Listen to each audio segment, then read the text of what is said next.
Olá pessoal, estamos de volta com mais um vídeo aqui no canal Segredos da Vida.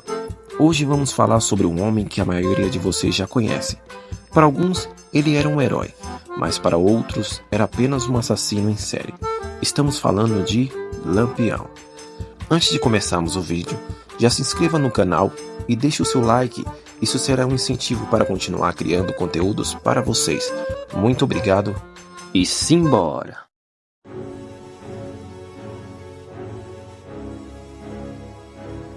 Virgulino Ferreira, conhecido como Lampião, foi o líder cangaceiro mais renomado que já existiu no país e atuou de 1922 a 1938.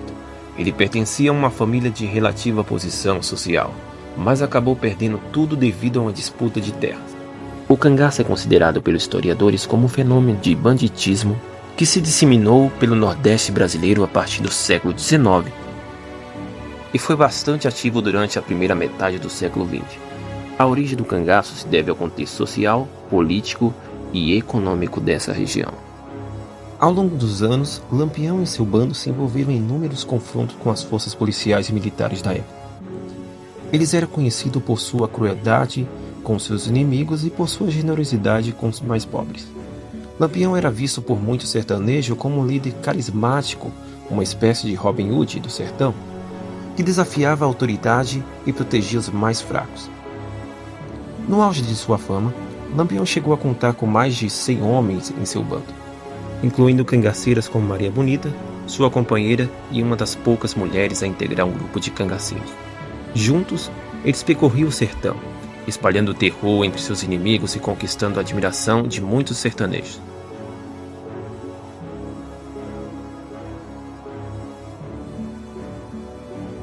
No certo dia ensolarado no sertão nordestino, o rumor se espalhou rápido pelas pequenas ruas de uma cidadezinha conhecida por sua bravura e resistência. Dizia-se que Lampião, o temido cangaceiro, planejava invadir aquele lugar. No entanto, o que o rei do cangaço não sabia era que ali habitavam não apenas corações valentes, mas também laços solidamente tecidos de amor, amizade e lealdade. Os moradores, unidos como uma muralha inabalável, decidiram que protegeriam com unhas e dentes o seu lar. Prepararam-se para a batalha, ergueram as suas bandeiras e aguçaram as suas armas. O espírito de resistência fervia no ar.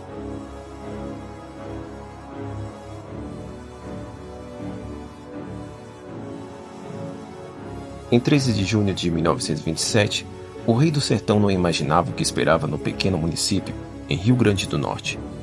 Uma festa de arromba promovida pelo Humaitá Futebol Clube fazia ferver a sociedade de Mossoró naquela noite de 12 de junho de 1927, véspera do dia de Santo Antônio. Foi quando começou a correr a notícia de que Virgulino Ferreira, o temido cangaceiro Lampião, se aproximava da cidade. Horas antes, ele e seu bando tinham atacado a vizinha vila de São Sebastião, atual município do governador Dix Sept Rosado. Em poucos momentos, todo o rigor daquele baile, que exigia branco para os cavalheiros e azul e branco para as damas, amafanhou-se e perdeu a graça, abalando o momento de glamour ostentado pela elite do sertão. Mossoró era uma das mais prósperas cidades do Rio Grande do Norte. O coronel Rodolfo Fernandes, o prefeito, já havia alertado nos últimos dias sobre o perigo do ataque do rei do cangaço ao município. A maioria dos habitantes, no entanto, parecia não acreditar. Tudo estava tão tranquilo que, no mesmo 12 de junho, Mossoró parecia mais preocupada com a classe entre os times de futebol do Ipiranga e Humaitá do que com a possível chegada de Lampião às suas cercanias. A partida de futebol transcorreu dentro da mais absoluta rotina. Já o baile, por mais que alguns participantes e os diretores do clube tentassem abafar as notícias vindas da vila de São Sebastião, foi tomado pelo alvoroço e pelo medo. O apito da locomotiva e da rede ferroviária suplantava o pânico dos moçoroenses, segundo a narração do jornalista Lauro da Escócia, testemunha do acontecimento no livro Memórias de um Jornalista de Província. Os trens começavam a se movimentar, conduzindo famílias e quantos quisessem fugir de Mossoró. Segundo ele, durante toda a noite e na manhã seguinte, a ferrovia permaneceu totalmente agitada. Na vila de São Sebastião, conforme as notícias que se desmancharam o baile do clube Humaitá, Lampião havia incendiado um vagão de trem cheio de algodão e depredado a estação ferroviária. Havia também arrasado a sede do telégrafo, uma modernidade sempre combatida pelo chamado Rei do Cangaço, na tentativa de impedir que seu paradeiro fosse informado às autoridades. Até as primeiras horas da manhã do dia 13, muita gente havia deixado suas casas em Mossoró. Aquela época tinha cerca de 20 mil habitantes. O temor ao famoso cangaceiro não era brincadeira. 2 mulheres em pleno serviço de parto, conta a Escócia, foram retiradas em macas para a cidade de Areia Branca, a quilômetros dali. Mas o esvaziamento não era só fruto do pânico. A estratégia da prefeitura, que havia conseguido ajuda oficial em armas e munição, mas não em combatentes, era manter na cidade apenas os habitantes que estivessem armados. Quanto mais vazio o lugar, na avaliação do coronel Rodolfo Fernandes, maior a chance de repelir o bando de cangaceiros.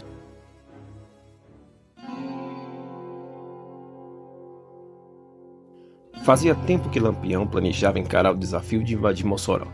Seria a maior tentativa de repinagem do bando, como conta o historiador Frederico Pernambuco de Melo no seu livro Guerreiros do Sol, no qual defende a tese de que o cangaço era um meio de vida. Pouco antes de chegar à cidade, Lampião enviou um bilhete chantageando a prefeitura. Nele, pedia a quantia de 400 contos de réis para não atacar o município, um valor pelo menos 10 vezes superior ao que costumava exigir em ocasiões semelhantes.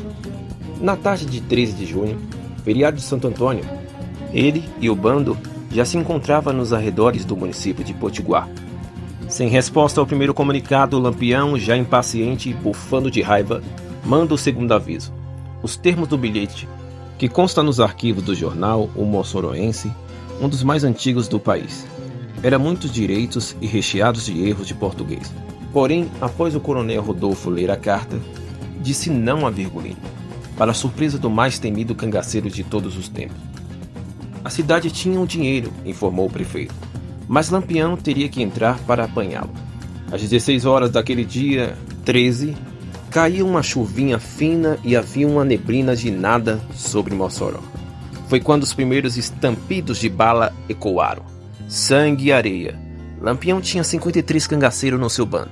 Não imaginava, porém, que iria enfrentar pelo menos 150 homens armados na defesa da cidade. O repórter Lauro, da Escócia, estava lá, vendo tudo de perto.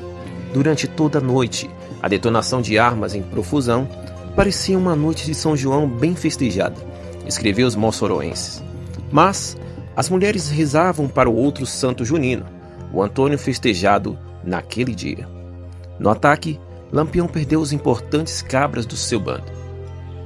Um deles era Colchete, que teve parte do crânio esfacelado por balas, e o outro era Jararaca, que depois de capturado, foi praticamente enterrado vivo.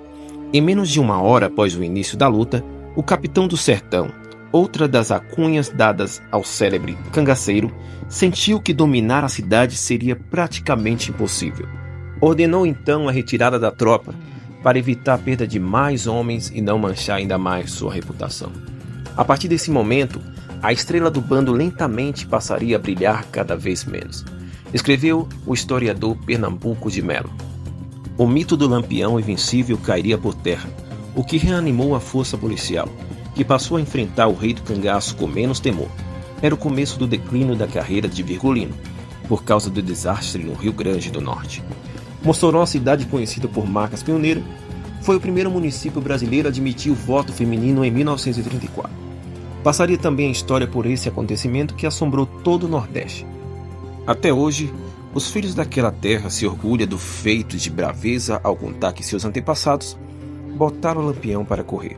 Os inimigos do cangaceiro, entretanto, ainda teriam que esperar mais 11 anos pela morte do capitão, assassinado somente em 1938, na chacina da Gruta de Angicos, em Sergipe.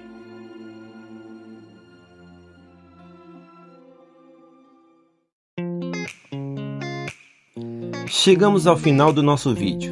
Espero que tenha gostado.